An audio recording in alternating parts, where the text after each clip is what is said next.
میرا نام ہمدان ہے اور میری کریانے کی دکان ہے۔ طرح طرح کے گاہک آتے ہیں اور عجیب و غریب چیزوں کا مطالبہ کرتے ہیں، جن میں سے کچھ کے بارے میں تو میں نے کبھی سنا بھی نہیں ہوتا۔ لیکن ایک دن میری دکان پر ایک ایسی پٹھان عورت آئی جس نے اتنی عجیب بات کہی کہ میری آنکھیں حیرت سے کھل گئیں، اور پھر جب میں اس کی بات کی تہ تک پہنچ گیا تو مجھے احساس ہوا کہ بہت سی باتیں ایسی ہوتی ہیں جو بظاہر تو عجیب نظر آتی ہیں، لیکن ان کے پیچھے بڑے مقاصد پوشیدہ ہوتے ہیں۔ اس پٹھان عورت نے بھی جو کچھ کیا اس کے پیچھے ایک بہت بڑا مقصد تھا، جسے جان کر میں دنگ رہ گیا۔ یہ اتوار کی صبح تھی۔ عام طور پر اتوار کے دن صبح کے وقت زیادہ گاہک نہیں آیا کرتے۔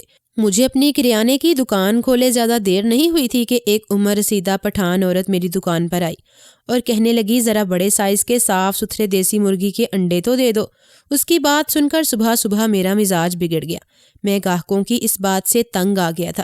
جب بھی کوئی گاہک انڈے لینے آتا تو ہمیشہ بڑے سائز کے انڈے مانگتا، جیسے انڈے مرغی نہیں بلکہ میں دیتا ہوں۔ میں نے غصے میں کہا کہ مرغی ہمیشہ ایک ہی جیسے سائز کے انڈے تھوڑی دیتی ہے۔ اماں، تم لوگوں نے اچھا تماشا بنا رکھا ہے، میں کہاں سے بڑے سائز کے انڈے لے کر آؤں؟ جو آگے سے ملتے ہیں میں وہی تو فروخت کرتا ہوں۔ میں منہ میں بڑبڑاتے ہوئے احتیاط سے 12 انڈے تھیلی میں ڈالنے لگا۔ انڈوں کی تھیلی ہاتھ میں پکڑ لی۔ وہ عورت باقاعدہ ایک ایک انڈا اٹھا کر چیک کرنے لگی۔ اس کی اس حرکت نے مجھے عجیب غصہ دلا دیا۔ اماں، تمہیں انڈا کھانا ہی ہے نا؟ ذرا سا چھوٹا بڑا بھی ہو گیا تو کون سا تمہاری صحت پر فرق پڑ جائے گا؟ گہری نظر صحت مند پٹھان عورت پر ڈالی، جو بڑی دلچسپی سے انڈوں کا سائز دیکھ رہی تھی۔ میری بات سن کر اس پٹھانی نے مسکرا کر کہا کہ اگر کھانے ہوتے تو کبھی سائز چیک نہ کرتی، لیکن مجھے اپنی جوان بیٹی کو انڈوں پر بٹھانا ہے، اسی لیے دیکھ رہی ہوں۔ سارے انڈے دیسی اور بڑے سائز کے ہونے چاہیے۔ اس عورت کی بات سن کر میری آنکھیں پھیل گئیں۔ یا تو وہ پاگل تھی یا پھر وہ میری بگڑے ہوئے مزاج سے مزہ لے رہی تھی۔ اس نے مجھے انڈوں کے پورے پیسے پکڑائے اور تھیلی اٹھائے دکان سے چلی گئی۔ میں ابھی تک نہیں سمجھ پایا تھا کہ اس نے مجھ سے اتنی عجیب بات کیوں کی۔ جیسے جیسے دن نکل رہا تھا دکان پر گاہکوں کا رش بڑھتا جا رہا تھا اور شام تک میں اس پٹھان عورت کو بھول گیا تھا۔ لیکن رات جو میں گھر گیا تو میری بیوی نے انڈوں کا سالن میرے آگے رکھ دیا اور بے اختیار ہی اس کا چہرہ میری آنکھوں میں آ گیا۔ میں نے اپنی بیوی نورین کو بتایا کہ آج ایک عورت انڈے خریدنے آئی تھی، لیکن اسے انڈے کھانے نہیں تھے بلکہ انڈوں پر اپنی بیوی کو بٹھانا تھا، اور یہ بات میری سمجھ میں نہیں آئی۔ میری بات سن کر نورین زور سے ہنسنے لگی اور ہنستے ہوئے کہنے لگی کہ آپ کا مزاج ہر وقت بگڑا رہتا ہے، اسی لیے اب گاہک بھی آپ کا مذاق اڑانے لگے ہیں۔ بھلا کوئی اپنی جوان بیٹی کو انڈوں پر کیسے بٹھا سکتا ہے؟ نورین شاید ٹھیک ہی کہہ رہی تھی۔ مجھے چھوٹی چھوٹی بات پر بہت زیادہ غصہ آ جاتا تھا، اسی لیے سبھی لوگ مجھ سے عجیب طرح سے پیش آتے تھے۔ اگلے دن میں نے دکان کھولی تو پھر وہی پٹھانی عورت میرے پاس چلی آئی اور آتے ہی کہنے لگی، آج بس مجھے 2 ہی انڈے چاہیے۔ رات میری بیٹی سے 2 انڈے ٹوٹ گئے تھے، 10 ہی انڈے بچے ہیں۔ 2 انڈے اور دے دو جو ذرا بڑے سائز کے ہوں۔ میں نے غور سے اس پٹھان عورت کو دیکھا۔ اس کا چہرہ بالکل سنجیدہ تھا، ایسا لگتا ہی نہیں تھا جیسے وہ مذاق کر رہی ہو۔ اب کی بار مجھ سے خاموش نہ رہا گیا اور میں نے حیرت سے پوچھا، اماں تم سچ کہہ رہی ہو کیا؟ واقعی تمہاری بیٹی رات انڈوں پر بیٹھتی ہے؟ وہ پٹھان عورت مسکرا کر کہنے لگی، ہاں، پورا 1 مہینہ میری بیٹی کو رات انڈوں پر بیٹھ کر گزارنی ہے اور دن میں بھی انڈوں کا خیال رکھنا ہے۔ اس کی بات میری سمجھ سے باہر تھی۔ میں نے فوراً ہی سوال کیا کہ اپنی بیٹی کو انڈوں پر بٹھا کر آپ کو کیا حاصل ہوگا؟ ان انڈوں سے چوزے نکلنے سے رہے۔ وہ عورت کہنے لگی کہ بس یہ ہمارے پاس کی ایک خاص رسم ہے اور میری بیٹی وہی رسم ادا کر رہی ہے۔ 1 مہینہ گزر جائے پھر میں تمہیں بتاؤں گی کہ اس کے انڈوں پر بیٹھنے کا کیا راز ہے۔ اس پٹھانی نے تو مجھے عجیب تجسس میں مبتلا کر دیا تھا۔ میں نے اپنے دماغ کے گھوڑوں کو خوب دوڑایا، لیکن ایسی کوئی وجہ سمجھ میں نہ آئی کہ جس کی وجہ سے کسی انسان کو انڈوں پر بٹھانا پڑے۔ یہی بات میں نے اپنی بیوی نورین کو بتائی تو پہلے تو وہ حیران ہوئی، پھر کہنے لگی کہ آج ایک پٹھان عورت اس کے پاس سلائی دینے کے لیے آئی تھی۔ شاید آپ انہی لوگوں کی بات کر رہے ہیں، کیونکہ پورے علاقے میں صرف وہی لوگ انجان ہیں، وہ بھی نئے نئے ہمارے محلے میں شفٹ ہوئے ہیں۔ میں نے اپنی بیوی سے کہا کہ ذرا انڈوں کا راز تو معلوم کرو، اگر انڈوں پر بیٹھنے سے کوئی ترقی وغیرہ حاصل ہوتی ہے تو میں تمہیں بھی انڈوں پر بٹھا دوں گا۔ یہ بات میں نے مذاق میں کہی تھی، جسے سن کر نورین نے غصے سے مجھے گھورا تھا۔ آہستہ آہستہ یہ معمول بن گیا اور پٹھان عورت کبھی 1 انڈا لینے آتی تو کبھی 2، اور کبھی ایسا دن بھی ہوتا کہ وہ میری دکان پر آتی ہی نہیں۔ اس روز مجھے خود ہی سمجھ آ جاتا کہ اس کی بیٹی سے کوئی انڈا نہیں ٹوٹا۔ نورین انہی لوگوں کے کپڑے سلائی کر رہی تھی۔ نورین کے پاس کافی زیادہ سلائی کا کام آیا ہوا تھا، اس کے پاس سر کھجانے کی فرصت بھی نہیں تھی۔ شاید ان پٹھانوں کی اگر کوئی شادی وغیرہ کی تقریب تھی۔ 15 دن اسی طرح گزر گئے۔ میرا تجسس حد سے زیادہ بڑھ گیا تو میں نے اس عورت سے کہا کہ آج تو مجھے بتا کر جاؤ تمہاری بیٹی انڈوں پر کیوں بیٹھتی ہے۔ وہ کہنے لگی اگر ایسی بات ہے تو تم خود 15 دن میرے گھر چلے آنا، تمہیں خود پتہ چل جائے گا کہ وہ انڈوں پر کیوں بیٹھتی ہے۔ 15 دن بعد میری بیٹی کی شادی ہے، میں خود تمہارے گھر دعوت دینے آؤں گا۔ اس کی بات سن کر مجھے اتنا تو سمجھ آ گیا تھا کہ اس کی بیٹی کی شادی ہے اور اسے شادی سے پہلے انڈوں پر بٹھایا گیا ہے، لیکن کیوں؟ میرے ایک دوست پٹھان تھا، شام کو میں دکان بند کرنے کے بعد اس کے پاس چلا گیا۔ میں نے سوچا کہ اس سے معلوم کروں کہ ایسی کوئی رسم بھی ہے یا نہیں۔ میں شروع سے ہی بہت زیادہ کھوجی تھا، اگر کوئی بات میرے ذہن میں اٹک جاتی تو جب تک میں اس کی تہہ تک نہیں پہنچ جاتا مجھے سکون نہ آتا، اور یہ انڈوں والا معاملہ بھی ایسا ہی تھا۔ کافی دیر بعد میں اپنے دوست کے دروازے پر کھڑا تھا، مجھے دیکھ کر وہ بہت خوش ہوا، کہنے لگا ہمدان آج تو یہاں کیسے آ گیا؟ تجھے تو اپنی دکان سے ہی فرصت نہیں ملتی۔ اس کی بات سن کر میں ہنس دیا تھا، وہ ٹھیک ہی کہہ رہا تھا۔ جب سے میں نے دکان کھولی تھی میرا سارا وقت دکان میں ہی نکل جایا کرتا تھا، دوستوں کے لیے بھی وقت نہیں تھا۔ کچھ دیر اس کے ساتھ بیٹھنے کے بعد میں نے باتوں باتوں میں اس سے پوچھا تم لوگوں میں شادی سے پہلے انڈوں والی کوئی رسم ہوتی ہے کیا؟ میری بات سن کر وہ حیران ہوا، کہنے لگا پاگل تو نہیں ہو گیا کیا؟ انڈے کھانے کے لیے ہوتے ہیں یہ رسموں کے لیے نہیں۔ اس کی بات سن کر میں چونک گیا۔ میں نے دوبارہ اصرار کیا کہ کوئی نہ کوئی رسم تو ہوگی نا جس کے لیے دلہن کو انڈوں کی ضرورت پڑتی ہو۔ میرا دوست میری بات سن کر زور سے ہنستے ہوئے کہنے لگا مجھے لگتا ہے ہمدان تیرے دماغ کا علاج کروانا پڑے گا۔ اب تو کہیں یہ نہ کہہ دینا کہ دلہن شادی سے پہلے انڈوں پر ہی بیٹھ جاتی ہے اور پھر انڈوں سے چوزے نکلتے ہیں۔ مذاق میں میرا دوست وہ لائن کہہ گیا جو میں اسے پوچھنے والا تھا۔ مجھے اندازہ ہو گیا تھا کہ ایسی کوئی رسم پٹھانوں میں تو نہیں ہوتی، پھر وہ پٹھان عورت مجھ سے جھوٹ کیوں کہہ رہی تھی؟ اور پھر بلا ضرورت جھوٹ، مگر اس نے کھانے کے لیے انڈے لینے تھے تو وہ سیدھی طرح بھی کہہ سکتی تھی۔ میں نے باتوں میں اپنے دوست کو ساری بات کہہ سنائی۔ وہ سن کر چونک گیا، کہنے لگا ہم پٹھانوں میں ایسی کوئی رسم نہیں ہوتی، انڈوں کے نام پر کہیں تجھے چونا ہی نہ لگاتی ہو۔ آج کل لوگوں نے لوٹنے کے نئے طریقے ایجاد کر لیے ہیں، پتہ نہیں کون کیسا جال بچھا کر انسان کو بے وقوف بنا جاتا ہے۔ اپنے دوست کی بات سن کر میری ہنسی چھوٹ گئی۔ میرے پاس لٹانے کے لیے تھا ہی کیا، ایک چھوٹا سا جنرل سٹور تھا جس سے گھر کا گزر بسر ہوتا تھا، اس کے سوا میرے پاس کچھ نہیں تھا۔ میرے دوست نے مجھے پھر بھی احتیاط کا دامن تھامنے کی تاکید کی تھی، اسی لیے گھر آتے ہی میں نے اپنی بیوی کو کہا کہ اگر وہ لوگ کپڑے سلوانے آئے تو گھر کا اچھی طرح خیال رکھنا، وہ لوگ محلے میں نئے ہیں اور ہم ان کے بارے میں کچھ بھی نہیں جانتے۔ نورین کہنے لگی آپ کو اچانک ہی ان پر اتنا تجسس کیوں ہو گیا ہے؟ ہر کسی کی اپنی الگ رسمیں ہوتی ہیں، ضروری نہیں کہ دال میں کچھ کالا ہی ہو۔ وہ لوگ تو مجھے کافی دنوں سے اپنے گھر آنے کی دعوت دے رہے ہیں، ایسا کرتی ہوں کہ جا کر اپنی آنکھوں سے سارا سچ خود دیکھ لیتی ہوں۔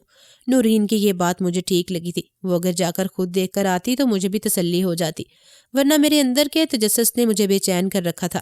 میری اماں اکثر کہا کرتی تھی کہ تیرے اندر ایک عورت چھپی ہوئی ہے، تو جس بات کے پیچھے پڑ جاتا ہے اسے جانے بغیر تجھے سکون ہی نہیں آتا۔ اماں کی یہ بات سچ تھی، اور واقعی اس انڈوں والی بات نے تو مجھے حیران و پریشان ہی کر کے رکھ دیا تھا۔ 2-4 دن ہی گزرے تھے، میری بیوی کہنے لگی ان کے گھر کے سارے کپڑے سلائی ہو گئے ہیں اور میں انہیں کہہ دیا ہے کہ میں خود کپڑے دینے آ رہی ہوں تاکہ دلہن سے بھی مل لوں۔ نورین میری اجازت سے ان لوگوں کے گھر چلی گئی اور میں یہ سوچ کر بے چین ہو رہا تھا کہ پتہ نہیں واپسی پر وہ کیا خبر لائے گی، کیونکہ یہ بات بہت ہی انوکھی تھی کہ کوئی دلہن شادی سے 1 مہینہ پہلے انڈوں پر بیٹھ جائے۔ نورین کو کوئی 2 گھنٹے بعد واپس لوٹی تھی اور آنے کے بعد اس نے بتایا وہ لوگ بہت ہی اچھے اور اخلاق والے لوگ ہیں اور نورین سے بھی بہت اچھی طرح ملے ہیں۔ ان کی بیٹی جس کی شادی ہونے والی ہے وہ تو نہایت ہی حسین اور 18 سال کی جوان خوبصورت لڑکی ہے۔ میں نے بے چینی سے کہا کہ مجھے انڈوں کا تو بتاؤ۔ میری بات سنتے ہی نورین ہنستے ہوئے کہنے لگی ہاں یہ بات سچ ہے، ان کی بیٹی کے بستر پر انڈے رکھے ہوئے تھے اور وہ اس کے اوپر چادر ڈال کر بیٹھی ہوئی تھی۔ میں نے انڈوں کے بارے میں پوچھا تو اس کی ماں نے کہا کہ وہ ان انڈوں کے بارے میں رخصتی کے بعد ہی بتا سکتی ہے۔ نورین کہنے لگی ان کی بیٹی فاطمہ جس کی شادی ہے اسے بھی انڈوں کی رسم کے بارے میں کچھ علم نہیں ہے۔ میں نے باتوں میں کئی دفعہ اسے پوچھا بھی کہ یہ انڈے تمہارے پاس کیوں رکھے ہوئے ہیں، ہر بار اس نے ناعلمی کا اظہار کیا۔ کہنے لگی جب اس کی شادی میں مہینہ رہ گیا اب اماں نے اسے انڈے لا کر دیے، اسے بھی یہ سب بہت عجیب لگا، لیکن اس کی ماں نے کہا کہ اگر خیریت سے شادی کرنی ہے تو یہ عمل لازمی کرنا ہوگا، اس کی پسند کی شادی ہے، اسی لیے وہ اپنی ماں کی بات ماننے پر مجبور ہے۔ نورین کی بات سن کر تو مجھے بہت مزید حیرانگی ہوئی کہ انڈے رکھنے سے شادی کیسے خیریت سے نبٹ سکتی ہے۔ آج کل کے لوگوں کے عجیب سی رسم و رواج ہیں اور ساتھ بہت ہی ساری غیر ضروری باتوں کا بھی شادی پر ہوتے دیکھا جاتا ہے۔ شادی بیاہ کا معاملہ بہت ہی مشکل ہو گیا ہے۔ نورین کہنے لگی، ان لوگوں نے خصوصی شادی پر آنے کی تاکید کی ہے، اس لیے جب ہم شادی پر جائیں گے تو اسی وقت پتہ چل جائے گا کہ یہ کیسی رسم ہے۔ آنے والے 15 دن یوں ہی تیزی سے گزر گئے۔ کبھی وہ پٹھان عورت ایک انڈا لے کر جاتی تو کبھی 2 انڈے۔ وہ جب بھی دکان پر آتی میں فوراً مسکرا کر پوچھتا، پھر تمہاری بیٹی سے انڈا ٹوٹ گیا ہے؟ میری بات سن کر وہ جم جاتی۔ میری عادت مزاج ایسا ہی تھا، میں دکان پر آنے والے گاہک سے مسکرا کر بات کرتا اور جان بوجھ کر انہیں ہی تنگ کرتا۔ اسی طرح لوگ میری دکان پر آنے میں خوشی محسوس کرتے تھے اور محلے کی ساری دکان چھوڑ کر میرے پاس آتے تھے۔ عام طور پر دکان بند کر کے شادی بیاہ کی تقریب میں جانا مجھے پسند نہیں تھا، لیکن اس شادی کا تو مجھے شدت سے انتظار تھا اور آج عصر کے بعد یہ شادی ہونی تھی، اسی لیے میں پہلے ہی گھر چلا گیا۔ نورین مجھے دیکھ کر حیران ہوئی، پھر کہنے لگی، ہمدان میاں اتنا بھی کیا تجسس کہ آپ اپنی دکان بند کر کے آ گئے؟ میں نے ہنس کر کہا کہ اگر ایسا کرنے سے واقعی شادی میں برکت ہوتی ہے تو پھر ہم دونوں بھی کچھ انڈے بستر میں رکھ لیں گے۔ نورین نے ہاتھ میں پکڑا برش میری طرف پھینک دیا۔ میری اور نورین کی پسند کی شادی تھی، ہم دونوں دوسروں کی طرح ایک ساتھ رہتے تھے۔ نورین بھی میری دکان پر کالج سے واپسی میں رک کر کچھ سامان خریدا کرتی تھی اور وہیں سے یہ ہماری محبت کا آغاز ہو گیا تھا۔ قسمت نے ہمارے لیے زیادہ مشکل نہیں لکھی تھی، اسی لیے گھر والوں کی رضامندی سے ہم دونوں کی شادی بھی ہو گئی۔ شادی کے 2 سال بعد ہم اولاد کی نعمت سے محروم تھے اور ایک دوسرے کے ساتھ ہنسی خوشی زندگی گزار رہے تھے۔ تھوڑی دیر میں نورین تیار ہو کر میرے سامنے آئی تو وہ ہمیشہ کی طرح خوبصورت لگ رہی تھی، لیکن آج اس کا لباس کچھ مختلف تھا۔ میں نے اس سے پوچھا کہ یہ کس طرح کا لباس ہے؟ وہ کہنے لگی، ہم پٹھانوں کی شادی میں جا رہے ہیں، اس لیے میں نے ان کے کپڑوں جیسا ہی اپنا لباس بھی تبدیل کر لیا ہے۔ ہم دونوں میاں بیوی محلے کے آخر میں بنے پٹھانوں کے مکان پر پہنچ گئے، جہاں ایک چھوٹا سا شامیانہ لگا کر شادی کی تقریب ہو رہی تھی۔ بہت زیادہ گہما گہمی تھی، لگتا تھا جیسے نکاح کا وقت ہو گیا ہے۔ میں مردان خانے میں بیٹھ گیا اور نورین اندر چلی گئی۔ یہ کسی پٹھان کی شادی میں آنے کا میرا پہلا اتفاق تھا، اسی لیے میں بڑے شوق سے وہاں موجود لوگوں اور ان کی رسومات کو دیکھ رہا تھا۔ دلہا بھی ایک کم عمر اور خوبصورت نوجوان تھا۔ میرے سامنے ہی نکاح کی رسم بھی ادا کر دی گئی اور جب دلہن رخصت ہوئی تو اس کی بہنوں نے اس کے نکلتے ہی پیچھے سے سارے انڈے توڑ دیے۔ یہ دیکھ کر میری آنکھیں حیرت سے کھلی رہ گئیں۔ وہ 12 کے 12 انڈے دروازے پر ٹوٹے پڑے تھے، جن پر بیچاری دلہن پچھلے 1 مہینے سے سنبھلنے کی کوشش کر رہی تھی۔ وہ پٹھان عورت میرے پاس آئی اور میرا شکریہ ادا کرتے ہوئے کہنے لگی، اسے بہت خوشی ہوئی ہے کہ میں نے اس کی بیٹی کی شادی میں شرکت کی ہے۔ میں نے کہا، اماں وہ سب تو ٹھیک ہے، لیکن اب تو مجھے اس انڈوں والی رسم کا بتا دیں، کیونکہ یہ دیکھ کر میرا دل بڑا دکھا ہے کہ ایک لڑکی پچھلے 1 مہینے سے ساری رات انڈوں کا خیال کرتی آئی ہے اور اس کے نکلتے ہی تیرے گھر والوں نے سارے انڈے توڑ ڈالے ہیں۔ وہ پٹھان عورت ہلکے سے مسکرائی، میرے پاس ہی بیٹھ گئی۔ نورین بھی ہمارے پاس چلی آئی تھی۔ وہ آہستہ آہستہ بتانے لگی کہ میرے شوہر کا بہت پہلے انتقال ہو گیا تھا، میں نے اکیلے ہی اپنی 3 بیٹیوں کو پال پوس کر بڑا کیا۔ ایک اکیلی عورت کا 3 بیٹیوں کے ساتھ اس معاشرے میں جینا کتنا مشکل ہے، یہ بات تو تم لوگ بھی جانتے ہو، اور پھر حالات نے ہمیں اس قدر مجبور کر دیا کہ مجھے اپنے ساتھ ساتھ اپنی 3 بیٹیوں کو بھی کام پر لگانا پڑا۔ میری 3 بیٹیاں اور میں سالوں سے بھٹے پر کام کرتی، صبح سویرے اٹھتے ہی کام کے لیے نکل جانا اور رات گئے گھر لوٹنا ہماری عادت ہے، اور اسی طرح ہم نے اپنی زندگی کی گاڑی کو کھینچا ہے۔ فاطمہ میری بیٹی ہے جس کی ابھی میں نے رخصتی کی ہے۔ میری اس بیٹی نے ہمیشہ میرا بہت ساتھ نبھایا، بھٹے پر کام کرنے کے ساتھ ساتھ وہ گھر کے بھی سارے کام کاج کرتی۔ اس نے ہمیشہ ایک بیٹے ہونے کا فرض نبھایا، اس لیے جب اس کی شادی کا وقت آیا تو میری دلی خواہش تھی کہ وہ ایک اچھی دلہن بنے اور سب سے خوبصورت لگے۔ میں نہیں چاہتی تھی کہ میری بیٹی کا نصیب بھی میرے جیسا ہو۔ میں نے بہت ہی کم عمری میں بیوگی کا غم جھیلا تھا۔ میں چاہتی تھی کہ اس کی شادی بہت اچھی ہو اور وہ آنے والی زندگی میں بہت ساری خوشیاں دیکھے۔ جب اس کا رشتہ ہو گیا تو اس کے سسرال والوں نے مجھے تاکید کی کہ شادی سے کچھ عرصہ پہلے ہی فاطمہ کا کام چھڑوا دیا جائے تاکہ وہ گھر میں رہ کر تھوڑی بہتر ہو جائے۔ گرمی اور دھوپ میں کام کرنے کی وجہ سے اس کا رنگ اور جلد جلس کر رہ گئی تھی۔ میں بھی یہی چاہتی تھی کہ میری بیٹی اب کچھ وقت میرے گھر سکون سے گزار لے، کیونکہ اس نے ساری زندگی میرے ساتھ محنت کی تھی۔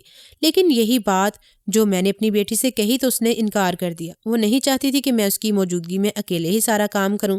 اگر میں فاطمہ کو یہ بتا دیتی کہ اس کے سسرال والے بھی یہی چاہتے ہیں تو یقیناً وہ ضد بڑھ جاتی، کیونکہ وہ بہت ہی ضدی ہے، جس بات پر ڈٹ جاتی ہے پیچھے نہیں ہٹتی۔ اس لیے میں نے فاطمہ کو اس بارے میں کچھ نہیں بتایا، بلکہ اپنی ماں سے مشورہ کر کے ایک ایسا حل نکالا جسے سن کر آپ حیران رہ جائیں گے۔ میں نے فاطمہ سے کہا کہ ہمارے ہاں یہ رسم ہے کہ دلہن کو شادی سے 1 مہینہ پہلے 12 انڈوں پر بیٹھنا ہوتا ہے، یعنی اس کو اپنے بستر پر رکھ کر بیٹھے رہنا پڑتا ہے، اور اسی طرح آنے والی زندگی خیریت سے گزرتی ہے اور خوشیوں کا سبب بنتی ہے۔ فاطمہ کو ہمیشہ سے عادت تھی کہ وہ میری ہر بات پر اعتبار کر لیتی تھی، اسی لیے میں نے جان بوجھ کر اسے ایسا جھوٹ کہا جس سے وہ ایک جگہ بیٹھ جائے۔ میرا یہ جھوٹ پوری طرح کام کر گیا۔ میری وہ بیٹی جسے دن رات کام کرنے کی عادت تھی، اپنی آنے والی زندگی کا سوچ کر سارا وقت اپنے کمرے میں بیٹھی رہتی، اور اس کے چہرے پر واپس پہلے جیسی خوبصورتی اور نکھار لوٹ آیا تھا۔ نہ ہی انڈوں والی کوئی رسم ہے ہم پٹھانوں میں، اور نہ ہی ہوتی ہے۔ اسے آنے والی خوشیوں کا کوئی تعلق نہیں، لیکن ہر ماں میں اپنی بیٹی کو شادی والے دن خوبصورت دیکھنا چاہتی تھی، اور اسی لیے میں نے وقتی طور پر جھوٹ کا سہارا لے کر اپنا یہ ارمان پورا کر لیا۔ ویسے بھی میں چاہتی تھی کہ اسے کچھ وقت کا آرام مل جائے، کیونکہ شادی کے بعد پھر وہی ذمہ داریاں اس کے سر پر آنی تھی جو ہر لڑکی کو اٹھانی پڑتی ہیں۔ وہ پٹھان عورت مسکراتے اپنی دونوں بیٹیوں کی طرف دیکھنے لگی، جو اپنی بہن کی رخصتی پر ایک کونے میں بیٹھی آنسو بہا رہی تھیں۔ وہ کہنے لگی، ان دونوں کی شادیاں بھی میں جلدی کر دوں گی، اور ان کی شادی کے لیے بھی آپ کی دکان سے انڈے لینے ضرور آؤں گی، کیونکہ یہ دونوں بھی ہو بہو اپنی بہن جیسی ہیں۔ کم عمری سے کام کرنے کی عادت ہے انہیں بھی، اس قدر متاثر کر دیا ہے کہ انہیں کونے میں بٹھانا ممکن ہی نہیں رہا۔